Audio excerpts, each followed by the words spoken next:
सज्जन श्रोते, चिंतक, वाचक, पाठक हो. आज संक्रांतीचा दिवस आहे. प्रथम संक्रांती बद्दल थोडस जे आहे ते सांगू. आता संक्रांत याच्यामध्ये सम म्हणजे एकत्वाने, क्रांत म्हणजे एकत्वाने जोमदारपणे पुढे जाणे. आता नेहमीच आपण जीवनाचा क्रम, जीवनाचं संसारिक जीवनाचा क्रम आचरित असतो. म्हणजे एका पाठोपाठ एक जीवनातल्या दालनाला आपण सामोरं जात असतो. पण हा नेहमीचा धोकट मार्ग आहे. म्हणजे जीवनाचा आखून दिलेला संसारी मार्ग आहे. त्याला क्रम आचरणे किंवा क्रमणे म्हणजे पुढे पुढे जाणे म्हणतात. पण म्हणजे एकत्वाने, म्हणजे सर्वांनी एक दिलाने, एक हृदयाने, एक मनाने, एक विचाराने एका वेगळ्या अद्भुत दिशेला जाणे, याला म्हणायचं संक्रांत. आता होतं काय, आजपासून मकर वृत्ताकडून कर्क उत्तरेकडे म्हणजे विषुववृत्तीच्या दिशेने सरकतो. आजपासून हळूहळू पुढे थंडी कमी होत जाईल आणि ती एप्रिल मे मध्ये अर्थातच कडाक्याची उष्णता, म्हणजे आपल्या देशातून कर्कवृत्त जातो ते लक्षात घेता त्या दरम्यान सूर्य कर्कवृत्ताजवळ येतो, म्हणजे आपल्या देशाच्या मध्यभागावर येतो, तेव्हा अर्थात आपल्या देशामध्ये प्रचंड प्रमाणात उष्णता निर्माण होते. तर थंडीतून उष्णतेकडे, गारठलेल्या अवस्थेतून रसरसलेल्या चैतन्याकडे, असा हा संक्रांतीला संक्रांतीपासून सूर्याचा प्रवास सुरू होतो. आणि सर्व गारठलेली गाठं असतात ती हळूहळू पुढे पुढे उबदार होऊन त्यामध्ये अधिकाधिक चैतन्याचं स्फुरण निर्माण होते. हे भूगोलाच्या पातळीला संक्रमण आहे सूर्याचं. तर आपण सुद्धा एका संक्रमणाच्या दिशेने जातोय. अध्यात्म विद्येचे श्रोते, वाचक, पाठक आणि सर्व आपण. याचा अर्थ असा आहे, जेव्हा नुसतंच चैतन्य होतं आणि दुसरं काही नव्हतं, तेव्हा त्याच्यातून निसर्ग सृष्टी आणि अर्थात जीव जंतू आणि जीव जगत ईश्वर निर्माण झाला. आणि त्याच्यामध्ये ईश्वर म्हणजे नियमन करणारी शक्ती. मग काही नव्हतं तेव्हा फक्त नियमन करणारी शक्ती चैतन्य होतं. आणि त्या चैतन्यातूनच जीव जगत निर्माण झालं. ज्या जगतामध्ये माणूस ही सर्वश्रेष्ठ निर्मिती आहे, ज्याला अतिशय उत्क्रांत मन बुद्धी आहे, त्या कारणाने अनेकानेक अद्भुत गोष्टी करू शकतो. जणू काही ईश्वराने आपला चमत्कार माणसाच्या द्वारेच जन्माला घालण्यासाठी माणसाची निर्मिती केली आहे. तर जेव्हा काही नव्हतं तिथून जीव जगत ईश्वर ही निर्मिती जी झाली, ते एक तऱ्हेचं निर्गुण निराकारातून सगुण साकारात झालेलं संक्रमण होतं. आता आपण सर्व अध्यात्म विद्येचे श्रोते, साधक, वाचक, पाठक, चिंतक, देणारे घेणारे जे सर्व आपण आहोत, सर्व मित्रमंडळी आहोत, ते आता आपण आपल्या मुळाकडे, म्हणजे आपलं जे मूळ निर्गुण निराकार तत्व आहे तिकडे वाटचाल करत आहोत. अशा अर्थाने अध्यात्म विद्येकडे वाटचाल करणं ही सुद्धा एक मोठ्या तऱ्हेची, हे सुद्धा एक मोठ्या तऱ्हेचं संक्रमण आहे. सर्वसाधारण मुळाचा शोध घ्यायला लोक उत्सुक नसतात, पण आपण जर मुठभर लोक का होईना त्या दिशेने प्रेरित झालो आणि आपणाला आपलं आत्मतत्वापर्यंत पोचता आलं, तर तो खराखुरा संक्रांतीच्या मुहूर्तावर केलेलं खरं ते संक्रमण आहे. खरं एका उच्च ध्येयाकडे जाणं आहे. म्हणून जीवाने शिवाकडे जाणं हेच ते खरं क्रांतिकारी संक्रमण आहे. जीवाने आत्म्याचा शोध घेणं आणि आत्मज्ञान, आत्मप्रचिती, आत्मसाक्षात्कार घडवून घेणं आपल्याबरोबर, हेच ते खरं संक्रमण आहे. तर अशा त्या संक्रमणाकडे या आधीच आपण पावलं टाकायला सुरुवात केली आहे. तर ती पावलं कुठे आहेत, तर ती पावलं आपल्याला कुठे संक्रमित करतायत, कुठे आपणाला पुढे जायला भाग पाडतायत. तर सगुण साकारातून निर्गुण निराकारापर्यंत, म्हणजेच आपण आपल्या मुळाचा शोध घ्यायला प्रेरित झालेलो आहोत. हेही या संक्रांतीचं तुम्हा आम्हाला मिळालेलं अध्यात्म विद्यार्थी फल आहे हे समजून निश्चिंत भावाने काळजी न करता, काळापुढे जी न करता, काळाच्या पलीकडे, गुणाच्या पलीकडे, ध्येय मन 36 तत्वाच्या पलीकडे जी गोष्ट आहे किंवा सर्व विश्वाच्या मुळाशी जी गोष्ट आहे त्या आत्म्याकडे आपण अत्यंत निश्चयाने खंबीरतेने सर्वांनी पावलं टाकूया. आणि हा जो संक्रांतीचा सण आहे तो शुभ तुमच्या आमच्या हाती व्हावा. आणि या संक्रांतीचा जो तिळगुळ आहे तर त्या तिळाने आपण आपल्या मुळाकडे जाऊया. आणि मुळाकडे जाता जाता आपला जो कणाकणाने आनंद वाढेल तो आनंद म्हणजे तिळाने टाकलेलं पाऊल आपल्याला कणाकणाने गुळाची म्हणजे गोडी, तो अमृताची गोडी देतो. तर तिळाने आपण अत्यंत धीरोदात्तपणे सावकाश का होईना आपल्या आत्म्याकडे पावलं टाकली असता, तिळाने आपण मार्गक्रमण केलं असता, आपल्याला कणाकणाने का होईना आत्म्याची गोड चव चाखायला मिळते. हा तो तिळगुळ आहे. आणि हे ते खऱ्या अर्थाने जीवाचं शिवाकडे होणारं संक्रमण आहे. हीच ती संक्रांत. आणि या संक्रांती फळ काय तर तुम्ही जे आता ऐकत आहात ते ऐकण्यामुळे तुमच्या मनामध्ये, तुमच्या विचारामध्ये, तुमच्या बुद्धीच्या पेशीमध्ये जो क्रांतिकारी बदल होईल तेच त्याचं फळ आहे. म्हणून लक्षात घ्या, फलश्रुती याचा अर्थ एवढाच आहे, अत्यंत चांगली गोष्ट ऐकल्यानंतर आपल्या मेंदूच्या पेशीमध्ये होणारं उत्साहवर्धक संक्रमण, आपल्या मेंदूच्या पेशी आपणाला अतिशय ध्येयाप्रत न्यायला लागतात, तीच खरी फलश्रुती आहे. म्हणून नीट ऐका आणि नीट ऐकून तुमच्यामध्ये परिवर्तन होईल, तीच ती फलश्रुती आहे. तीच ती गोष्ट आहे जेव्हा जीवाला शिव भेटेल, तीच ती तोच तो शेवटचा टप्पा आहे जेव्हा रामाला आत्मा भेटेल आणि आपण सर्व आत्माराम होऊ असू. आता आपण आपल्या नेहमीच्या अध्यात्म विद्येकडे वळूया. आता या काव्याचं नाव आहे कृष्ण विठू बुद्ध एक ब्रह्मस्पंदे कैवल्याचे. कृष्ण असू दे, विठोबा असू दे, बुद्ध असू दे, हे खऱ्या अर्थाने एकच आहेत. आणि कृष्ण विठू बुद्ध यासारख्या अत्युच्च अवस्थेतील विभूतींकडून हे ब्रह्माचं स्पंदन म्हणजे केवळ शांतपणे असणं, परमशांतीत असणं म्हणजेच ब्रह्माचं स्पंदन जे कृष्णाकडून, विठ्ठलाकडून आणि बुद्धाकडून आपणाला जाणवतो. अशा अर्थी कृष्ण विठू बुद्ध एक ब्रह्मस्पंदे कैवल्याचं. आता प्रथम गद्य आहे का, एकमेकांना टाळी देत घेत संत भक्त त्या ब्रह्मपदाची प्राप्ती करतात, जे यशोदा मातेला बाळकृष्णाच्या मुखामध्ये विश्वाचे सार रहस्य म्हणून प्रत्यास आले होते. तोच कृष्ण सखा तिघे 28 विटेवर विठोबा म्हणून उभा राहिला असून अद्वैत तत्वज्ञानाचा प्रेरक म्हणून संत सज्जनांना मार्गदर्शन करत आहे. गला अहंकाराला मारा असे सांगत आहे. म्हणून मार्ग म्हणजे गला मार्ग, असा अहंकाराला मारा असं सांगत तोच तो यशोदेचा बाळकृष्ण ज्याच्या मुखामध्ये अखिल विश्व यशोदेने पाहिलं, तोच तो यशोदेचा बाळकृष्ण 28 युग विठेवर विशेषत्वाने ठोंब्या म्हणून साक्षीत्वात उभा आहे आणि आपणाला मार्ग दाखवत आहे की बाबा हो गला मारा, आपलं वेगळेपण टाका, आपला अहंकार सोडा, आपण वेगळे असल्याचा द्वैती भाव टाका आणि समत्वाच्या व द्वैताच्या अनुसंधानात भक्तीत टाळी वाजवत वाजवत नामाच्या घोषात व झांजा चिपळ्यांच्या आवाजात हातोहात पुढे व्हा. आणि असं करता करता हातोहात सहजासहजी तुम्ही मुक्त व्हा असे तो कृष्ण, तो विठोबा सांगत आहे. कृष्ण तोच विठोबा आणि तोच बुद्ध साक्षीत्वात ध्यान लावून शांत व मौनात स्पंदत आहे.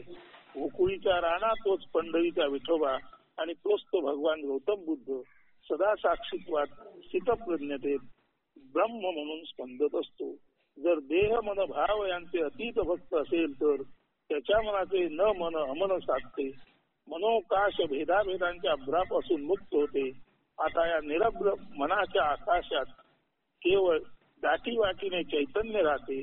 तेव्हा आता हे अमन झालेले मनोकाश म्हणजे चैतन्याचं आकाश असतं आणि सारे काही कैवल्य म्हणजे केवळ नाम रूप याच्या पलीकडे उपाधी रहित असणे पण म्हणजेच विराट व अनंत अस्तित्व किंवा परमशांती तेच ते ब्रह्म असल्याचे सहज आकलन होते. कृष्ण विठू बुद्ध म्हणजे केवळ एक आणि एक परब्रह्मच. तर आता काव्य बघा. काव्याचं नाव आहे कृष्ण विठू बुद्ध एक ब्रह्मस्कंदे कैवल्यात. टाळी टाळी भक्त देती अवघे ब्रह्म कवटाळी ती. विश्वसार कृष्णमुखी माय नेत्र सुखारी ती. जे विश्वासी सार किंवा यथार्थता म्हणजे ब्रह्म ते यशोदेला यशोदा मातेला कृष्ण मुखात दिसले.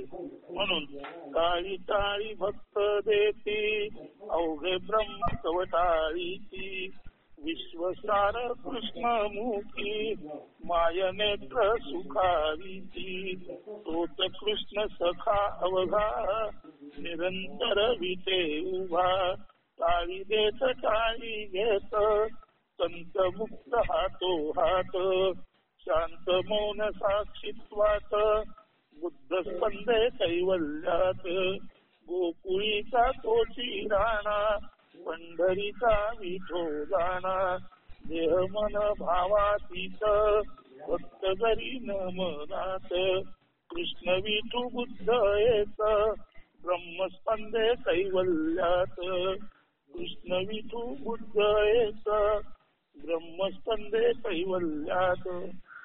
पुढचं काव्य आहे ते आपल्याला याच्या आधी बऱ्याच वेळा झालेलं आहे. संत कृपा. तरी गद्य एकदा ऐका आणि नंतर ते म्हणू. आपल्याला या आधी बऱ्याच वेळा हे सांगून झालेलं आहे. तरी सुद्धा येथे भक्त म्हणजे प्रस्तुत लेखक श्री देव गणपतीची आराधना दीर्घकाळ केल्यानंतर अनुक्रमे जे कृष्णमूर्ती, स्वरूपानंद, ज्ञानेश्वर माऊली, संत तुकाराम, शंकर महाराज, रामकृष्ण परमहंस, विवेकानंद, गौतम बुद्ध, महावीर, मोहम्मद पैगंबर, येशू ख्रिस्त, शिर्डीचे साई, रमण महर्षी, गोरखनाथ, विशुद्धानंद आदी अनेकानेक संत महंताच्या कृपाप्रसादाने कसा संतुष्ट झाला हे स्पष्ट झाले आहे. या काव्यात वरील सर्व संत महंतांचा कृपाप्रसाद भक्ताला कसा मिळाला आहे ते आलेलं आहे. मात्र या प्रवासात त्याला द्वैत नव्हे तर अद्वैत, मूर्त नव्हे तर अमूर्त, सगुण साकार नव्हे तर निर्गुण निराकार हे आणि हेच परमसत्य म्हणजे माऊली असल्याचा साक्षात्कारही झाला आहे. या कारणाने संत कृपा आहे. संत महंतांची थोरवी गाणारे काव्य बोलीच्या पातळीला सगुण आहे, तर मौन व शांती कैवल्य पातळीला ते निर्गुण निराकार भावाभावातीत आहे. आता हा भक्त स्वयमेव अयाचित म्हणजे मागणी इच्छा याचना रहित झाला आहे व दिगंबर म्हणजे कोणतेही व्यक्तित्व रूपी आवरण टाकलेला नाकारलेला असून केवळ असणेपणी कैवल्य स्पंदित आहे. आता हा भक्त स्वयमेव अयाचित म्हणजे इच्छा याचना मागणी रहित आणि दिगंबर म्हणजे व्यक्तित्व रूपी पांघरून टाकलेला असा असून केवळ असणेपणी, शुद्ध असणेपणी परमशांत अवस्थेत कैवल्यामध्ये केवळ असणेपणामध्ये स्पंदित झाला आहे. आणि अशा कैवल्य स्पंदनातूनच ही संत कृपा अवतरली आहे. तर आता नीट ऐका. काव्याचं नाव आहे संत कृपा.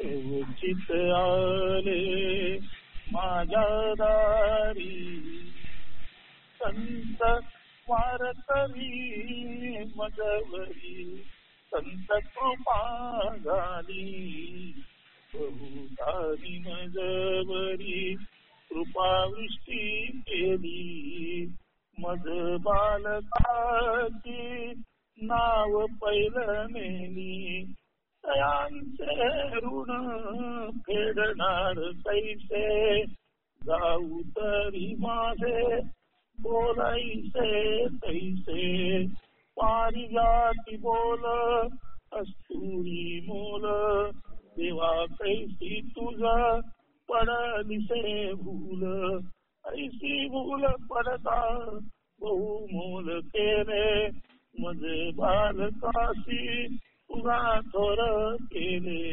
गडराहे मज बहुदूर नेले विभक्ताशी मज तुवा भक्त केले दूर दूर जाता भेटवी कृष्णाई निजे रूपी पाहे शांत स्वरूपाई कृष्णाई ने मज स्वये जागविले ज्ञानाईने मग संगे खेळविले नाभी नाभी म्हणे तुकाई मग स्वरूपाई म्हणे स्वरूपी तू निज उन्मनी केले मद शंकराने साक्षीत विराखिले तैसे निसर्गाने रामकृष्णी मग कामाची घोडी याचे संगी विवेकाची जोडी गौतमाने मग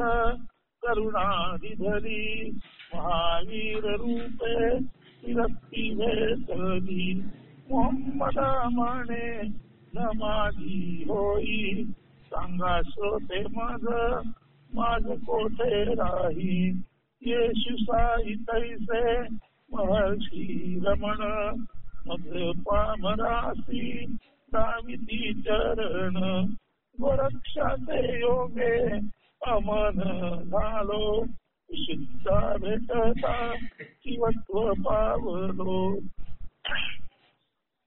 बहु थोरैसे सगुणी भेटती परी साऱ्यांती निर्गुणा पावती निर्गुणाची पूजा सगुणाची बोली आर्त शब्द पुष्टे अद्वैत बोली ऐसी संत कृपा बहु परी झाली अद्वैती निर्गुणी माऊली भेटली संत वार करी आले माझ्या दारी पाषाणासी आली देवाची जळाली आता नाही आस नाही काही ध्यास निरोपाची वाट पायी तुझा दास अयाचित झालो दिगंबर झालो निर्गुण निराकारी कैवल्य उरलो निर्गुण निराकारी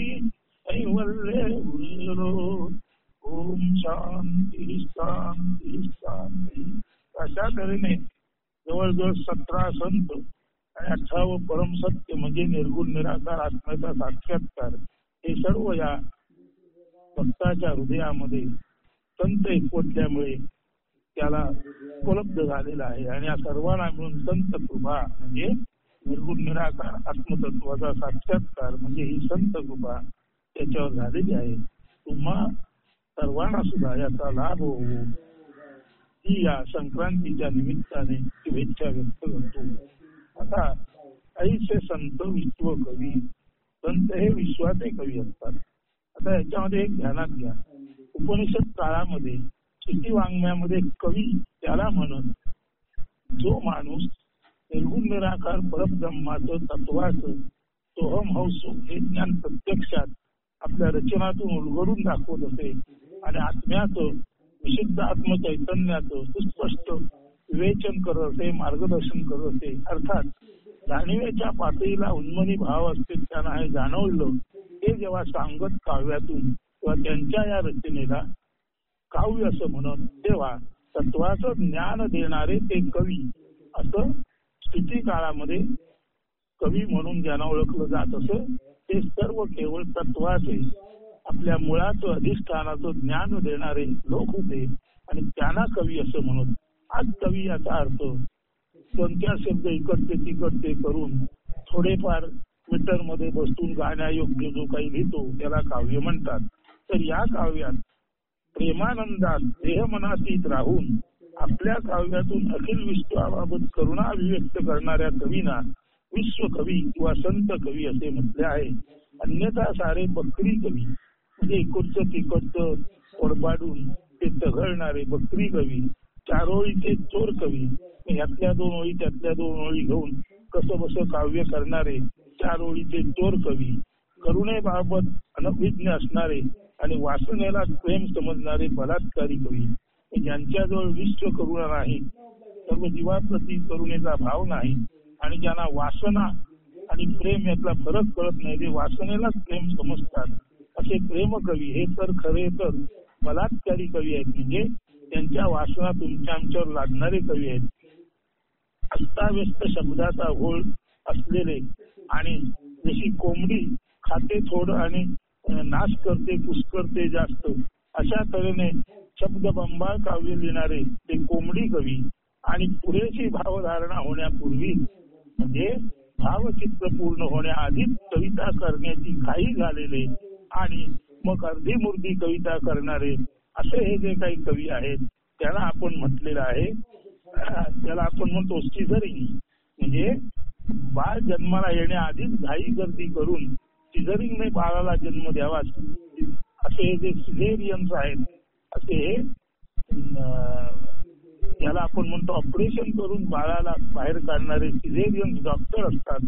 तसे हे पुरेशी भावधारणा त्याचा आकृती बंद होण्याआधीच घाई करून काहीतरी काव्य नावाचं बसवणारे, शब्दाचा गोंधळ बसवणारे त्यांना आपण गर्भपातातून कवी म्हटले आहेत.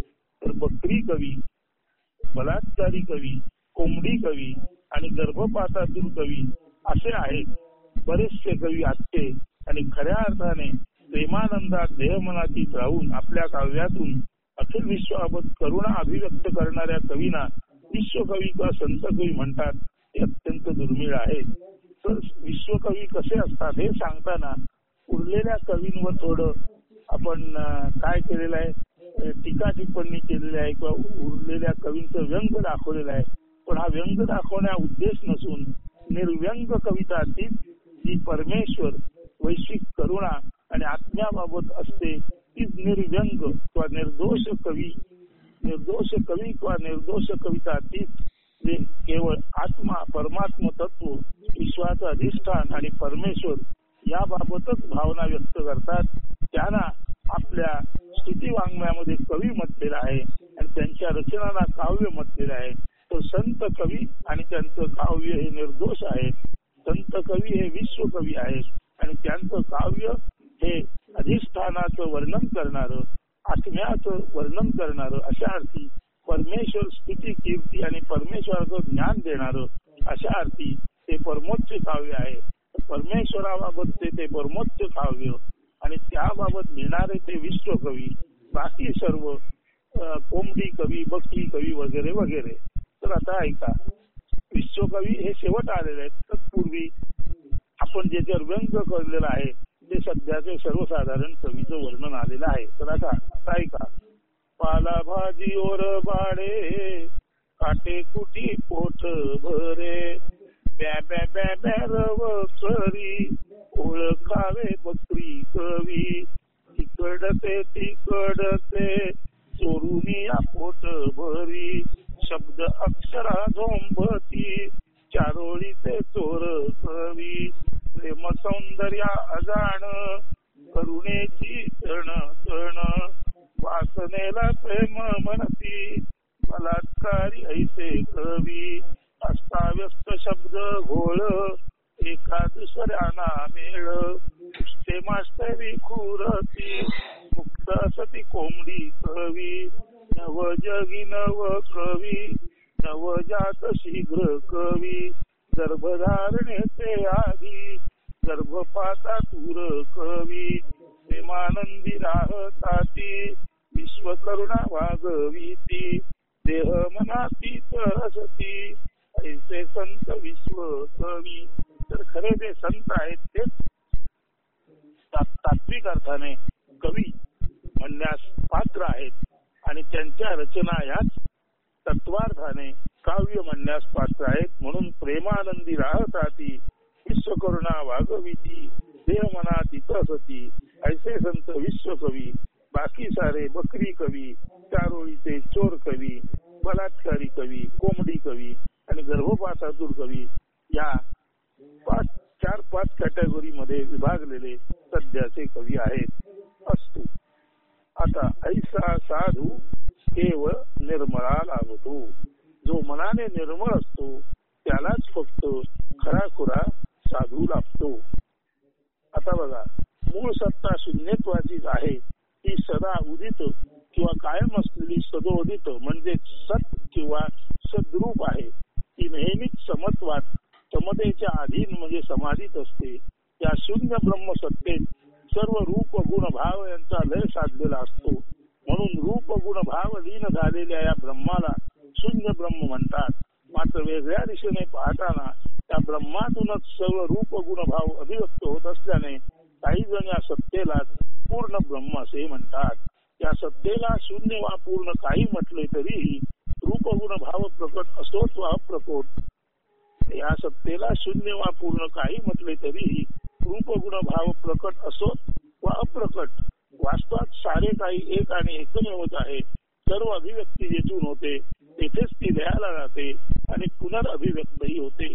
मध्यंतरी अभिव्यक्त रूपे त्यांच्या त्यांच्या नियतकालाप्रमाणे जीव जगत असतात, नांदतात. त्या जगण्यालाच अभिव्यक्त रूपांच्या जागेपणाला जीवन म्हणतात. एवंच जीव जगत जीवन ही अभिव्यक्ती म्हणजे पूर्णता किंवा प्रकट ब्रह्माचे अशाश्वत प्रत्यंतर होय. तर सर्व एकरूप होऊन मावळणे मिटणे म्हणजे शून्य ब्रह्मता. शून्यता पूर्णता एकमेवच असतात. वेगळे म्हणणे म्हणजे केवळ सापेक्षता आहे. सर्व काही एक रस एकमेव अभिन्नतेने ब्रह्मच असते. सर्वम खलु इदम ब्रह्म शून्य वा पूर्ण, याला सर्वम खलु इदम ब्रह्म म्हणतात. हे खऱ्या अर्थाने शून्य किंवा पूर्ण आहे.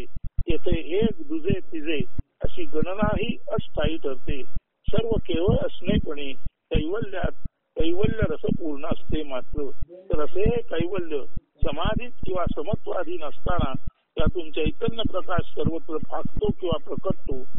तेच सत्वरजतम रूपे त्रिगुणांद्वारे जीवांमध्ये जीवदशा घेऊन येते, नांदते, मावळते व पुनर्बी जन्मते. हे जीवनचक्र वास्तवात चैतन्य चक्रच असते. सर्वांचे मूळ मात्र कैवल्य आणि कैवल्य. अशा या कैवल्याचे म्हणजे ओनली टू बी, अशा या कैवल्याचे ओनली टू बी चे भान जाग ज्याला नेहमी असते त्याचा ज्ञान भानू ज्ञान सूर्य सदोदित म्हणजे सदा उदित असतो, तळपत असतो. असा हा ज्ञान भानू जागृत असणारा साधू स्वतः जळून आपल्या जळण्याने निर्माण होणाऱ्या प्रकाशात जगालाही उजळत प्रकाशित असतो. असा हा साधू निर्मळ अंतःकरण असलेल्यांना नेहमीच लागतो आणि तो त्यांना कल्याणकारी म्हणून सिद्ध होतो. ऐसा साधू केवळ निर्मळा लाभतो. निर्मळ अंतःकरण असलेले जे लोक आहेत केवळ त्यांनाच असा खराखुरा साधू भेटतो. तर आता कळूया का? शून्य ब्रह्म सत्ता सदोदित आहे, रूप गुण भाव तेत निरंतर राहे. शून्यत्वी शून्यत्वे शून्य ब्रह्म म्हणती, पूर्णत्वी पूर्णत्वे पूर्ण ब्रह्म म्हणती. शून्यत्वी पूर्णत्वी एक रस से एकमेव येथे, तुझे काही नसे तुझे एक व्यर्थ गणनान राही. रस पूर्ण कैवल्यात राही. कैवल्य समाधी स्पंदे चैतन्य पाकते. त्रिगुणी नटुनी जीवी साकारते. जीवी वेगळाले भाव वसत असती, परी त्यांची मूळ कैवल्यात वसती. कैवल्याचे भान ज्यासी सदा राही, त्याचा ज्ञान भानू तळपत राही. सोये जळून या जगा उजळतो, ऐसा साधू केवळ निर्मळा लाभतो. ऐसा साधू केवळ निर्मळा लाभतो. असतो उद्याच्या प्रवचनात पुढील भाग. शुभ संक्रांती.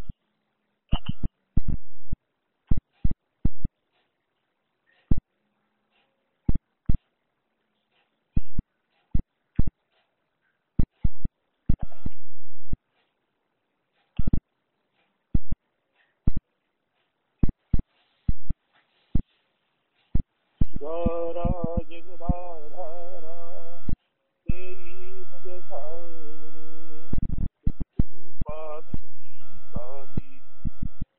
चित्त निरंतर काम क्रोधाधिका तारा मिळून चमदंतरी.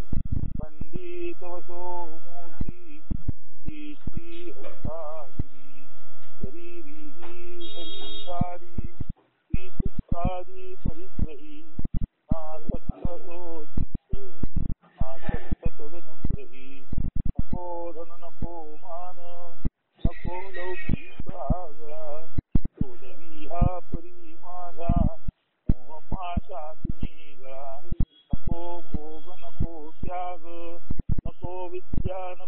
कला वीट पद्माची